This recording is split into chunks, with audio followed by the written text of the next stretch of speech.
Welcome to Afternoon Light, the podcast at the Robert Menzies Institute, hosted by Georgina Downer. This year marks 110 years since the beginning of the First World War, a war in which over 62,000 Australians were killed when our population was just 5 million. It's also 60 years since Robert Menzies introduced conscription at the height of the Cold War and in the lead up to the Vietnam War. Joining me to discuss these major historical events and the lessons that we can learn from them for today is Liberal Senator for Victoria and Shadow Minister for Home Affairs, James Paterson. Welcome to Afternoon Light, James. Wonderful to be with you. Thank you for having me. You're on Afternoon Light for the second time. We liked you so much the first time. That's good. Good to be a return guest. But you're here at the Robert Menzies Institute today to deliver Anzac Oration, which we're really looking forward to. And I have had a sneak peek, and I think it's going to be a very, very powerful address talking about such important periods in our history. I thought we might start with World War I. This was a catastrophic war for everyone involved. I mean, as I said before, Australia lost 62,000 people, and that was just who died. Over 150,000 people were wounded, and some of those injuries they were never able to recover from. And we talk about post-traumatic stress disorder these days, and that wasn't articulated clearly back then, but there was a traumatised population. In that early stage, as we were preparing to go to war in World War I, what was the level of preparation for a country like Australia, which was so very young? Well, the history of Australia's involvement in most of the wars which we've joined is that we're very ill-equipped and ill-prepared for those wars, that we would have rather to be in a much stronger position than we were. The war at which that's the most understandable, perhaps, though, is the First World War. We were such a young nation. We'd only federated just over a decade earlier. We had barely started to think of ourselves as a distinct nation with its own foreign policy and national security and defence architecture, let alone establish an Australian Defence Force as a cohesive thing. So it really did have to be stood up very quickly.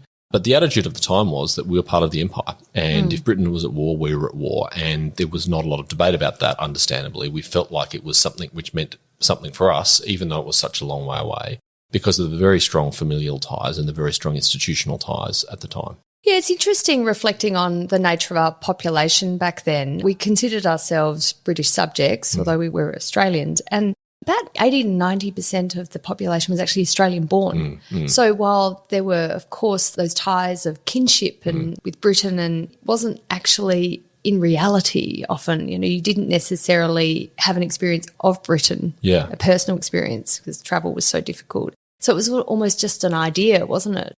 That's right. It was an idea, but perhaps only one generation removed for most Australians. There was an emerging Australian identity. You're right, many people had been born in Australia at that time and grew up in Australia, but they didn't know much else other than the British institutions and culture which we had brought with us on the First Fleet and which had developed since then.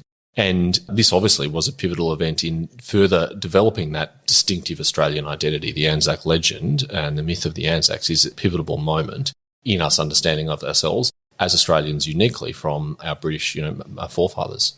So hundreds of thousands of Australians went to Europe to fight in the First World War.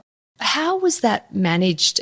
Was there a way in which Australians were organised into an AIF? That's exactly right. And so what was stood up in response to the war was the Australian Imperial Force. It became known as the First Australian Imperial Force because there was a subsequent one in a different era. But it was a very nascent entity. It had no history. There was very little military training that had happened. And Australians signed up voluntarily initially in enormous numbers. There was that sense of kinship and that sense of association with the war in Europe and a sense that we were part of it. But as time went on and as the war evolved, and particularly when the losses at the Somme became very evident, that had a depressing effect on the willingness of Australians to serve. The reality of war became more evident. Prior to then, the idea of fighting in a foreign war was very romantic. It was a notion of adventure. But the reality of the war did start to set in even back in Australia. And because it then started to become quite hard to attract people to enlist in the AIF, we did start to have the conscription debates, which became just so divisive in Australia. I mean, I remember having discussions with some historians here at University of Melbourne. Joy DeMusy's one, who's done a lot of research on this conscription debate and what it did to Australia and actually what it did to the campus here at Melbourne Uni. And you think about cancel culture and deplatforming as recent phenomena, they were absolutely phenomenons in the early 20th century. Can you talk about what went on in those conscription debates? Because it's politically, but also in terms of our democracy, quite an extraordinary set of events. Well, firstly, just from a militarily point of view, we were struggling to provide our quota of people willing to go and fight after those losses started to really accrue. And the government faced a dilemma of how do we encourage or force Australians to go and do that and fulfil our obligations to the Empire and help the defence of Britain. And so Prime Minister Hughes made the decision that conscription was necessary. But at that time, we only had compulsory military training. It was very restricted to the Australian region. And he felt in order to conscript Australians to send them to the other side of the world to fight in a war, that a referendum was necessary to have the political legitimacy and authority and mandate to do that. And a fairly direct question was proposed that set out the terms of exactly what the government was trying to achieve. But it was an enormously divisive debate, and you can understand why. I mean, there's no greater difficult question of clashing principles than this. On the one hand, the defence of nation or empire, and a very important principle, and on the other, the dignity and freedom of an individual to choose their own destiny. And to force someone to go to fight in a war is one of the most profound deprivations of liberty that we could even conceive of, particularly because it resulted in the deaths of so many. And so it was an enormously divisive debate and a referendum that was subsequently lost, but actually only quite narrowly. There was significant public support at the time for some form of conscription, some recognition that it was necessary, but in the end, a narrow majority rejected it. And it had some pretty serious political ramifications, didn't it, for the political leaders at the time? That's right. So Prime Minister Hughes, then a Labor Prime Minister, it caused the first major split in the Labor Party in its history, though there were to be subsequent ones. And it forced him to then form an entirely new government, a new national Labor government, and bring in people from other parties and reconstituting the government on the basis that you could have of its support for conscription and support for the ongoing war effort. And remarkably, despite the brutally difficult experience of one referendum, he decided to proceed to have a second one, obviously in judgment that the circumstances in Europe were so grave that it necessitated another debate at that. This time, a much more vague and general question was put to the Australian people. It was not specific in the way the first question was, perhaps an early attempt at push polling and gaming it, but it was a disastrous failure. It failed by a much greater margin, and Australians really had made up their minds that they didn't want conscription, or certainly conscription that ended up sending young boys on the other side of the world. And the Hughes government also engaged in quite a lot of censorship, didn't it, around this debate? I mean, you expect some degree of censorship during a major war like World War I, because there are concerns about what information the enemy is going to be gathering in your society, and you do want a sense of national unity against the threats. But he was involved in the censorship of other parliamentarians, which is a pretty provocative move, wasn't it? That's right. I mean, we nearly had a very serious domestic crisis. I hesitate to say a civil war, but certainly a civil disturbance that could have emerged on this issue. You're right. There is often censorship in war. And in a country like Australia, without a First Amendment or a constitutionally protected right to free speech, government has more ability to do that. But it was a debate between a Queensland parliamentarian and the Prime Minister that erupted most spectacularly when there had been censorship of anti-conscription speeches, and the production of the Hansard, protected by the ancient right of parliamentary privilege, was even interfered with by the Hughes government and his then early Commonwealth Police. A standoff that was resolved by the Prime Minister Hughes conceding very wisely and not bringing that to a head. As a parliamentarian, how do you reflect on that? That's pretty scary, the government of the day attempting in this case, to interfere with Hansard, the official record of the proceedings of the parliament. Yeah, it's certainly something I would hope to never, ever see again in this country. It's an extraordinary overreach by the Prime Minister at the time. But we have to have some historical humility. It is very easy with us, with the benefit of hindsight, knowing that our team won the war in World War I and history has followed and we've been a liberal democracy ever since. At the time, with that uncertainty of, are we going to win this war? Are we going to win these debates? Are we going to be able to meet our obligations to the empire? I do understand why very difficult clashes of principles had to be resolved in very messy ways. What do you think about, though, the impact that those vicious debates have during a time of national crisis on the sort of national psyche and national unity? Because you would expect there'd be a sense of bipartisanship, that maybe we can just put our disagreements to the side. We've got to stand up for the interests of Australia here, the security of Australia. But Hughes, as Prime Minister, and the political activists at the time, they were intent on having a very public debate, and they had a lot of faith, didn't they, in our democracy, that it was able to carry this debate despite the national crisis. That's right. It was a remarkable act of confidence in Australia's young democracy that as divisive an issue of conscription was put to a vote not just once but twice in the middle of a very serious world war. And it is in times of war that national unity is most important, and when they are most tested and the consequences of national unity failing are most grave. And while this is a fascinating historical conversation, the modern realities of it faces right now. If we were faced with circumstances like these, how would our society respond? How would our national unity be upheld? I'm an optimist by temperament, and so I hope that we would rise to the occasion, but there are some real fissures in our society today that you wonder how they could be exploited in a time of crisis.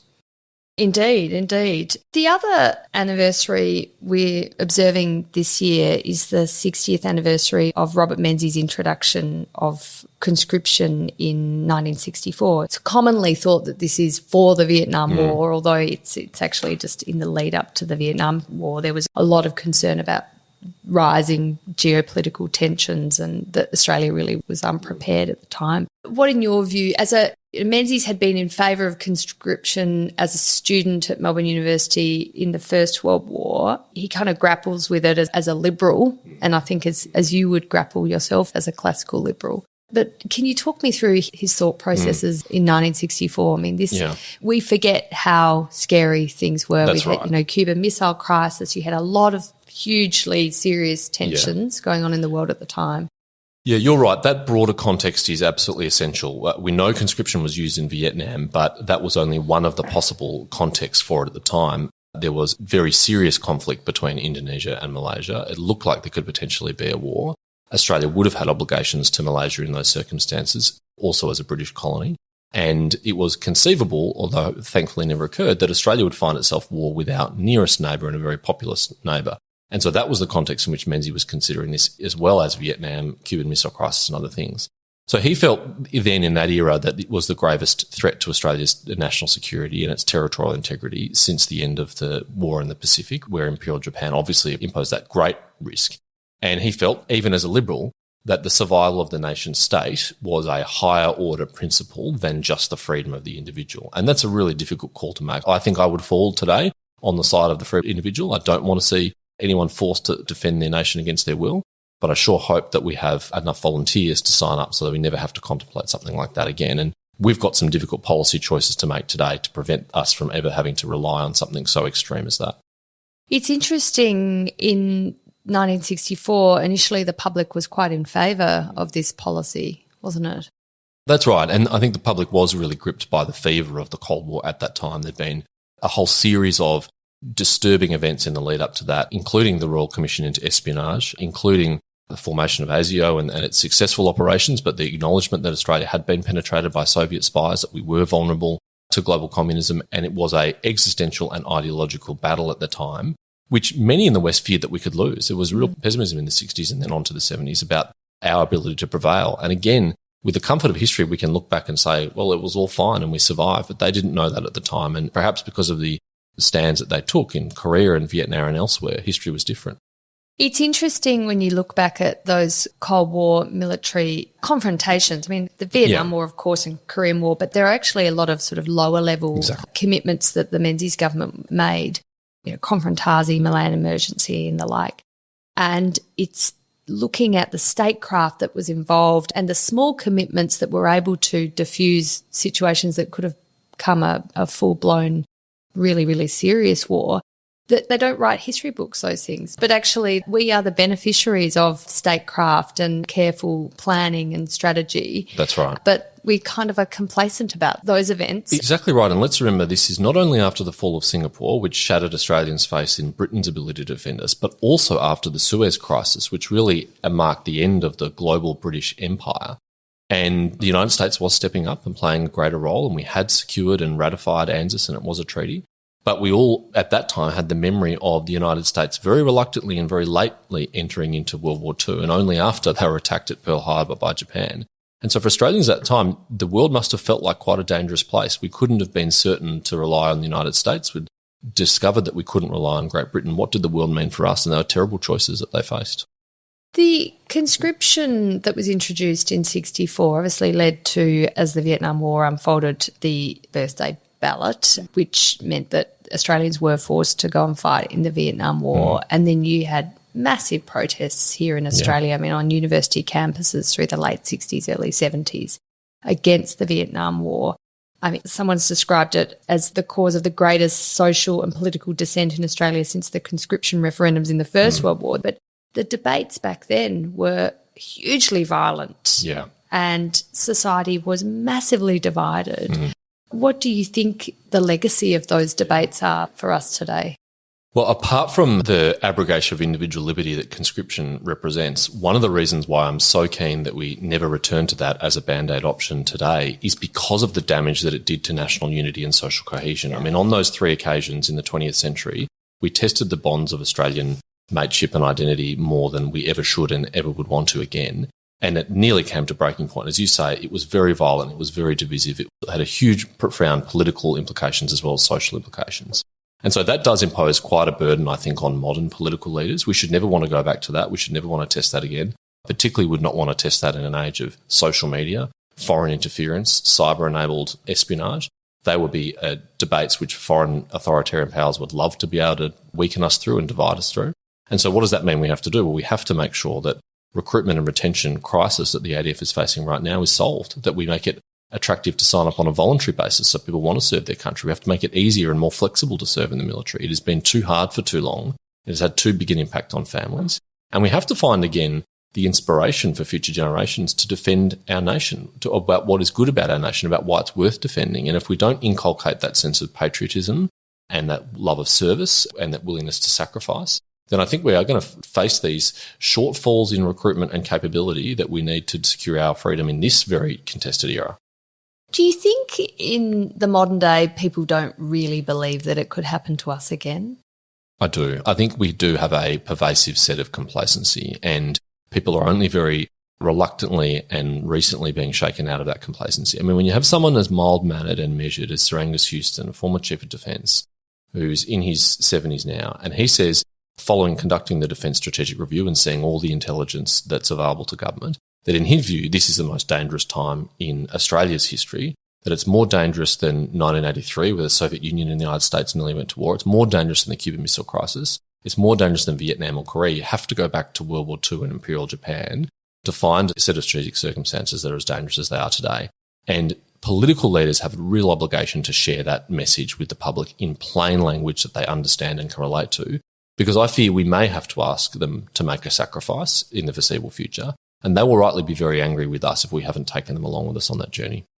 Yeah, I mean, you've been to Taiwan and seen how they are preparing for, some might say, inevitable fight with China, with mainland China. And, of course, Ukraine has experienced the invasion of Russia and has had to immediately mobilise a population to defend its territory. The spirit of those democracies has been extraordinary. Israel has military conscription for kids who turn 18, I think it is, and That's right. they have to do 2 years in the IDF. I mean, those nations faced and face existential threats. They have a sense of preparedness that I can't imagine Australia having. But what does it take to get young Australians on board? Let's be honest, it'll fall on the younger generation, won't it? I mean, Europe's experience of the war in Ukraine is illustrative. It has taken the largest ground war in Europe since the end of World War II to shake them out of their complacency. Russia's invasion of Crimea in 2014 didn't do it. Russia's invasion of Georgia in 2008 didn't do it. Russia had to invade a sovereign country for a third time before Europe realised how serious things were, and that the holiday from history they'd enjoyed for 70 years was gone. It was over. And the paltry defence spending that many NATO members of just 1% of GDP that they'd engaged in for all that time was dangerous and complacent. And they're now finding, running up against the realities of that, you can't switch on a defence industry like a light. It doesn't just immediately spring back to life when you send that demand signal if you've allowed it to be atrophied in the years leading up to that by failing to invest in it. So we've got the equivalent challenge today. I mean, the Deputy Prime Minister last week just announced a new defence strategy, and he plans to get to 2.4% of spending of GDP by 2033 and 2034. Now, every analyst of the geopolitics of the Indo-Pacific says the danger point is long before then. And if we're serious about preventing that through investing in deterrence and being credible, we need to start doing something about that today. And yet the 10-year warning time that we all agree is gone is not being heeded if we've got a 10-year investment plan. And that's the great fear I have for our country today. So I was talking to a very senior former army leader recently who has retired, who said, why would you sign up to serve in the army today in particular when the Albanese government has absolutely gutted our land capability, really cut back on things like infantry fighting vehicles, which are the armour that's supposed to protect our men and women in uniform when they're deployed. And he's really worried about a crisis of morale in army. We can't allow that to take hold. It's very dangerous for our country. You've remarked on an article that the Australian Government Cabinet Minister Bill Shorten has written recently for The Nightly, and it was on Denmark's decision to introduce female conscription following Russia's invasion of Ukraine. To explain what point he was making there. So is that... Look, it's not a traditional column topic for the Minister for the National Disability Insurance Scheme, you would think, but actually credit to Bill Shorten for taking the time as a senior cabinet minister in an Australian government to think about what are the implications for Australia's security of events in Europe. And I think he was calling out and recognising if things are so dire that a peaceful nation like Denmark not only has conscription but is introducing female conscription in response to Russia's threat, then we need to take seriously our own threats in our own region. As bad as the war in Ukraine is for Australia and for the principles which we hold dear about the sovereignty of states and the self-determination of people, we could easily be facing those same crises and those same questions in our region. You mentioned Taiwan, and I certainly hope that conflict over Taiwan is not inevitable, and it is our motivation and the motivation of our allies to prevent it through deterrence. But we can only do that if we're credible. We have to actually have the capability and the intent and clearly communicate it so that an authoritarian power like the People's Republic of China thinks it's not worth it. It's not worth doing. In the lead up to World War II, and once World War II got going, the Menzies government, and he was in his prime minister from 39 to 41 and then left the prime ministership, and John Curtin from the Labor Party takes over. But in those early years, he invests a lot in mobilising Australian industry to start to prepare Australia for war. I mean, it's really in Europe at the beginning, but there's concerns, of course, around Japan's intentions, and we needed to defend our nation. Establishing the Air Force, he brings in Essington Lewis, Correct. Managing Director of BHP, to really lead an extraordinary defence industrial project. Are there lessons from that experience that we might well heed today? Well, winning and just surviving the Second World War was a whole-of-nation endeavour for Australia, as it was for most of the Western world. And we would never have survived it if we hadn't harnessed the ingenuity and the capability of the private sector and really mobilised the whole country behind the war effort. And so whether you served on the front lines or you served at home, you had a role to play, and every Australian understood that. And the story about Essington Lewis and BHP is such a fascinating one because it seems like a foreign concept today that the CEO of a publicly listed profit-seeking mining company would take time out of his day, busy job running a business, to run the war effort and to be involved in the procurement of arms to defend our country.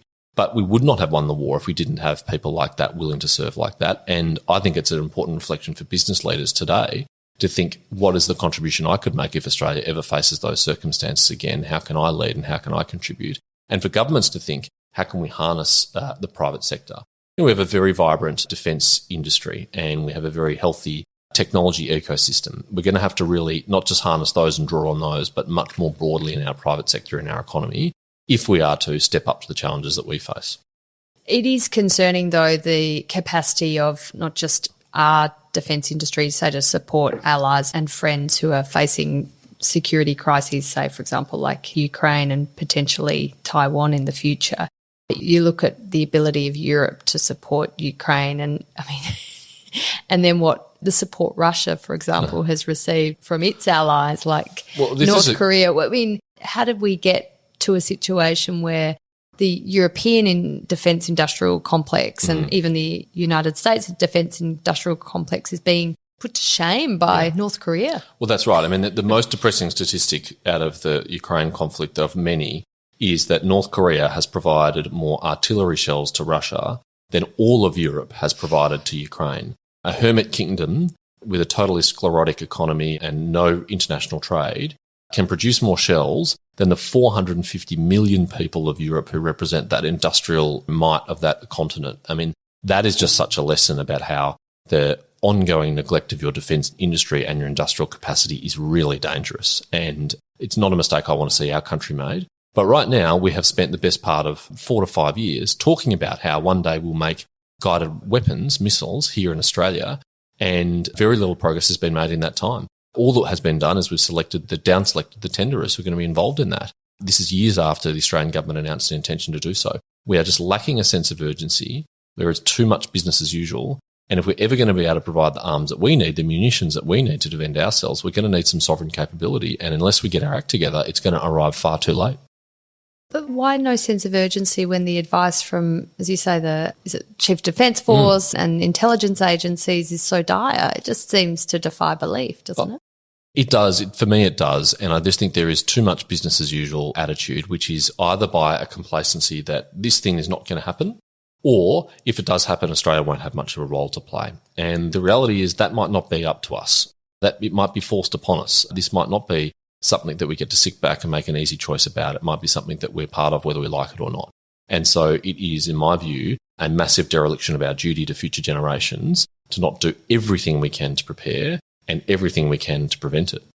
In terms of the national unity you were referring to before, and I think in relation to this, the involvement of the private sector in the defence of the nation, I do think that it's worth reflecting on Robert Menzies' Forgotten People speech one of his broadcasts during the Forgotten People series in October 43, where he says, "We have no need to apologise for a strong feeling of nationhood. It may be true that clever modern men discount such feelings, but a glance back over the last 4 years will remind us that this elemental feeling of nationhood, which has in fact saved the world and has made future international cooperation possible." How do we capture that again in an era of identity politics where the idea of the nation and national unity is almost a sort of dirty word for quite a large minority? I wouldn't say the majority of Australia, but for a large minority, particularly I think we've seen in the corporate sector, and not to malign the corporate sector, but there has been a sort of sense of disappointment with who we are and what we stand for, and we need to be a different nation, and we're not united because we're all disagreeing on what it means to be us and what is at our core to defend. Yeah, well, I mean, if Menzies was concerned about this in 1943, he'd be horrified by what he sees today, because the trend that he identified of people who didn't have much attachment to the nation, weren't proud of their nation, has been turbocharged. There's far more of that, and globalisation has partly driven that. We have this new class of what David Goodhart calls the anywheres, who are globally mobile, affluent, have no attachment to nationhood, compared to the somewheres, people who are rooted in place and nation and have a sense of patriotism. That's been turbocharged. But what Menzies didn't really have to contemplate with, or at least not on the scale that we do, is this really corrosive identity politics where we are breaking our societies down into smaller and smaller tribes based on immutable characteristics like gender or race or sexuality or religion, things that you can't control about yourself. And it makes us a society of many small tribes rather than one cohesive whole. And how do you rally a society like that? It's much more difficult. You have to have unifying principles by which we can all agree and all defend and all agree to stand up to. And at the moment, I think that's being really tested. It's a natural phenomenon. It's completely organic, but it's also something that our adversaries take advantage of. They seek to exacerbate these. They seek to drive wedges between us. Authoritarian states think that our pluralism and our diversity is a weakness to be manipulated against our interests. I mean, putting you on the spot, but what would be a set of principles that you believe should define Australians and bring us together? Well, I fundamentally think it's those classical liberal, in a non-partisan sense, principles of freedom of speech, freedom of religion, freedom of thought, freedom of conscience, secure property rights, all those principles which allow a diverse and pluralistic society to live alongside each other, even with a different individual vision of what a good society is or what a good life is. We can still be good neighbours and good friends as long as we have a framework that allows you to pursue your vision of it and me to pursue mine. Where we fall into trouble is where we decide that I should be able to impose my vision of a good life on you, that I know better than you do what's right for you and your family or your circumstances, and I'm going to use the power of the state to compel you to live your life according to my vision. I think that is dangerous for societies like ours because we are never going to agree on those things. We've seen that through all the debates we've had on social and cultural issues like divorce or same-sex marriage. We disagree on questions of faith and morality and sexuality and all those things. That's okay. We can still live together as a whole, but only if we accept this principle that we each have a right to dictate our own journey and our own future. What's the cause of this division, do you think, James? I think there's some long-term cultural trends like the decline in religiosity that are part of it. There would once have been a time in Australia's history where Christianity would have been a unifying principle. It's not now anymore. I also think there are ideological trends which are much more aggressive and pointed that are actually designed to pull down these institutions, that think that unifying symbols, whether it's the flag or the national anthem or the Constitution or Australia Day or Anzac Day, are not good and should be chipped away at. And it's got many different names. It doesn't matter what we call it, but it is a philosophy that this is not a nation to be proud of, that we don't have a history to be proud of, that it should be chipped away and brought down. And those who love our country must resist that every step of the way. It is so toxic to building a cohesive nation and to surviving in a contested geopolitical world. Why do you think it is that people find it so, and not everyone, but some people find it so difficult to look at history and the values of the past and not realise that that was then and this is now, and, you know, what, say, Robert Menzies was doing in 39, some of what he said won't age well. Of course not. You know, same with what Arthur Caldwell said about white Australia. I mean, you know, some of the things that people we can admire can also be terribly inappropriate and clash with modern day values. Yet there is a sense in, I think, amongst parts of our community that if you have any connection to those figures of the past or admire them, that any kind of association with those elements of our history condemns us all. I think it's two things. One is moral vanity. We just think we are so good, we are better than all those who came before us. And John Howard put it very well when he said a conservative is someone who doesn't believe they're morally superior to their grandfather. And I think he's right about that. And the other is historical ignorance and a lack of context. The tearing down of historical figures like Winston Churchill is a great example. Now, Winston Churchill is not a perfect man, and he said things which in today's context would be completely abhorrent for a modern political leader to say. But as the joke goes, if you don't like Winston Churchill, wait till you hear about the guy that he beat. I mean, really seriously, what's the historical context we're talking about here? Yeah. Winston Churchill was a flawed man who saved the Western world, and without him, we would be living in a world dominated by Nazi Germany and Imperial Japan, and we should never forget that context. Yes, very well said. You're Shadow Minister for Home Affairs. You have spoken a lot about concerns around foreign interference in Australia, which is, I think, something, again, we're probably all a little ignorant and naive about. The Chifley government established the Australian Secret Intelligence Organisation, which looks at issues of espionage activity in Australia. Today, we have a strong intelligence service, both domestic and international, and I should say, too, that the Australian Secret Intelligence Service, the internationally focused spy agency, was a Menzies government creation in 1952. What are the challenges for us today when it comes to foreign interference? How can we be more aware of it, and how do we combat that? Well, Mike Burgess, the current Director General of ASIO, has said foreign interference and espionage in Australia today is higher than it was even at the height of the Cold War. And it was utterly That's hard dominant. To believe. I know. Well, let me explain why. Because, I mean, you think of all those John le Carré novels. That's right. Surely it can't be that bad. Exactly. It was the utterly dominant feature of the Cold War because it was a Cold War, and the Soviet Union and the United States and its allies weren't in open conflict except for proxy wars. But they were in a hand-to-hand combat in the shadows, as spies and acts of foreign interference showed. The sad truth of the Cold War is most of the people who betrayed our country in the Cold War got away with it because they weren't caught. Very few people were prosecuted for it. There's a lot of people who are now long since dead who betrayed their country, and we will never know their full story. But the reason why it's worse today is that in that era, the Russian embassy had to send out a cultural attaché who was really working for the KGB or the SVR or another arm of the Russian state, who was here to meet and cultivate sources to recruit them and to take that information back to the Soviet Union. And they did that very successfully. Today, they can do that from the comfort of Moscow. They can do that sitting in front of their computer, creating 1,000 fake LinkedIn accounts using machine learning, which all have their own profile pictures, all have their own background, their own legend in spy talk, and can be sending out messages that have been designed with ChatGPT that have perfect English to contact Australian government clearance holders, some of whom advertise their clearance on their LinkedIn page, and say, I'm a consultant, I want to recruit you to write a paper for me. And we only need 1 in 100 of those clearance holders to say yes for it to be a really serious problem for our country. And it's obviously not just Russia, it's China and others too who are doing that. And so that cyber-enabled component of espionage is the reason why it's so much higher than it ever was. And because our principal source of foreign interference and espionage is China, and our connection to China today is much closer than our connection to the Soviet Union ever was. We have extensive trade links, we have extensive cultural and people-to-people links, our economies are much closer. And so the opportunities, the attack surface for espionage and foreign interference is so much greater. It's true, and it's a genuine challenge for our nation, isn't it, for our democracy, that we welcome migrants from, say, China to Australia. I mean, a lot of university students here at Melbourne are from China, and we love them and want them to be part of our society and community. And yet the government has also got to balance the concerns with foreign interference and where that's coming from. And how do you message your concerns around foreign interference without alienating a significant part of the population in Australia.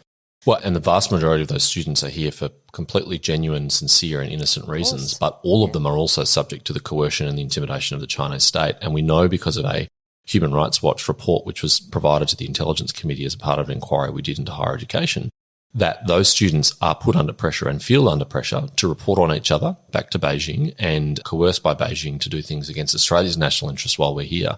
And so it is a really difficult problem, and we have to work on this problem because I think our universities have been far too open and far too vulnerable, but so is our defence industry. We now are a very attractive intelligence target because of AUKUS. We're not just going to have the United States' most capable platform in nuclear-powered submarine, which the Chinese and others would dearly like to get their hands on, but also through Pillar 2 of AUKUS, all these critical and emerging technologies, including cybersecurity, but also quantum and AI and others, that are going to be world-class and world-beating. And our whole economy and defence industry needs to step up and harden themselves against that threat. Otherwise, we'll be handing a free advantage to our adversaries. I thought I would end our discussion today on AUKUS. As I said before, 1951, Australia is signing ANZUS with the United States. It's incredibly important. I mean, it's the most important alliance commitment we have with another nation, and it frames our entire strategic posture. And as for the last 70 plus years, AUKUS is yet another, I guess, iteration of that. It has been lambasted, though, because of its huge cost around the nuclear submarines and the really extensive time periods we're looking at. It's so far off in the future. How do we make sure that AUKUS can deliver as a deterrent, because that's, of course, the ultimate ambition here, and actually be a commitment that has genuine positive security outcomes for Australia? I think great harm was done, Georgina, when the Albanese government announced publicly that the cost over a 30-year time frame of the nuclear-propelled submarines would be $368 billion. Firstly, because we never expressed the cost of anything in terms of 30 years. If we measured the cost of the NDIS over 30 years, it'd be about $3 trillion. And that puts into context the cost of AUKUS submarines. But it is a big number, and out of context for most Australians, it sounds like, wow, that's a lot. And particularly because there are going to be long lead times to this. That is just necessarily the case. But it was Peter Dutton's vision as Defence Minister that we would get Virginia-class submarines from the United States that are already in the water and operating as soon as in the next 5 years. And the Albanese government is seeking to implement that, along with building a new class of submarine with the British at the back end of the agreement. So actually, there are a lot of things happening in AUKUS in the short term. Fleet Base West is going to be the base in WA of UK and US submarines, which are going to be rotating through there as early as 2027. That's 3 years away. If we get our skates on and upgrade that and have that facility operating, we are going to have nuclear-powered submarines operating from Australian soil and sending a pretty strong deterrent message to anyone in our region who thinks that it'll take too long for a nuclear submarine to get to a site of conflict and they can get away with something. That'll cause doubt in their minds. But the sooner we get the Virginia-class submarines in the water, the better. The sooner we upgrade the Collins-class submarine, which actually is a very capable platform, but it does need to be extended. Its life of type extension was committed to by the previous government, and I hope this government follows through on that, is another capability. And one thing that the last government did, which is critically important, is the investment of Red Spice in the Australian Signals Directorate. And we publicly announced our intention to triple our offensive cyber capability in the Australian Signals Directorate. Now, it's unusual to publicly announce something like that, but the reason why we did so is that we wanted to put doubt in the minds of a potential future adversary that if they seek to do harm to us in the cyber realm, a modern part of battle, that we can do harm to them too, and it might cause them to have pause and have doubts about doing so. So actually we are doing things today already which contribute to that deterrence, but I agree, we've got a lot of work to do to bring much of that forward, and that's going to require financial commitment from this government. And the sad truth is that when Richard Marles goes to the Expenditure Review Committee of Cabinet and seeks funding for these things, he almost never walks away with $1 in his pocket. He walks away with nothing or even less than when he started.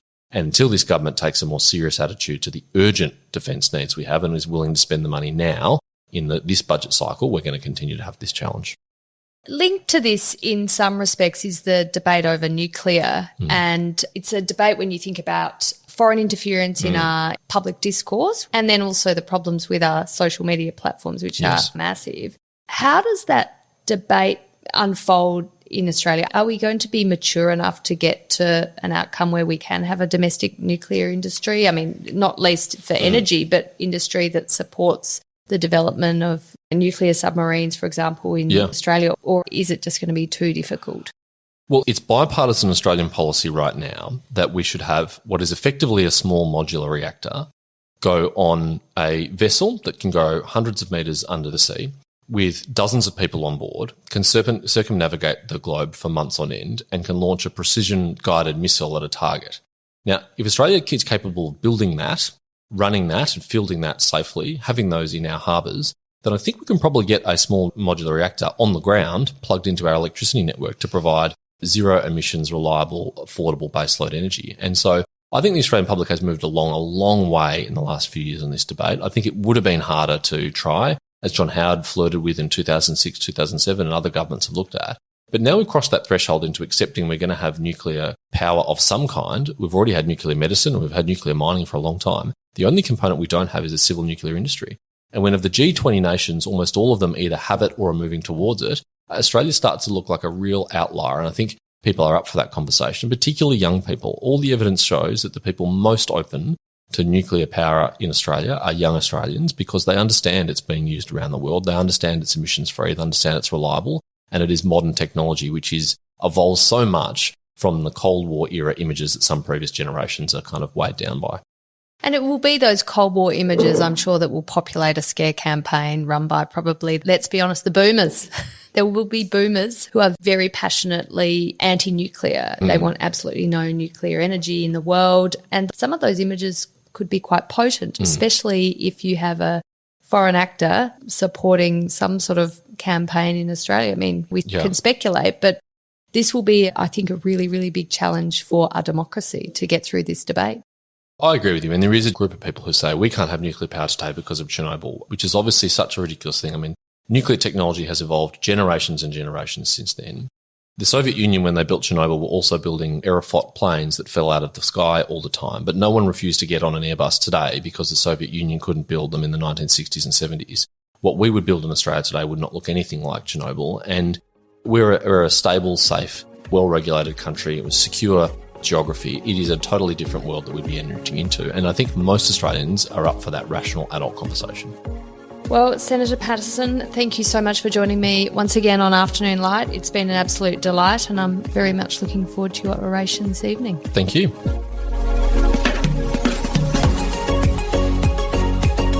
That's it for this week's episode of Afternoon Light, the podcast of the Robert Menzies Institute. Please make sure to subscribe and catch up on our latest online content on our website or on Twitter, LinkedIn or Facebook.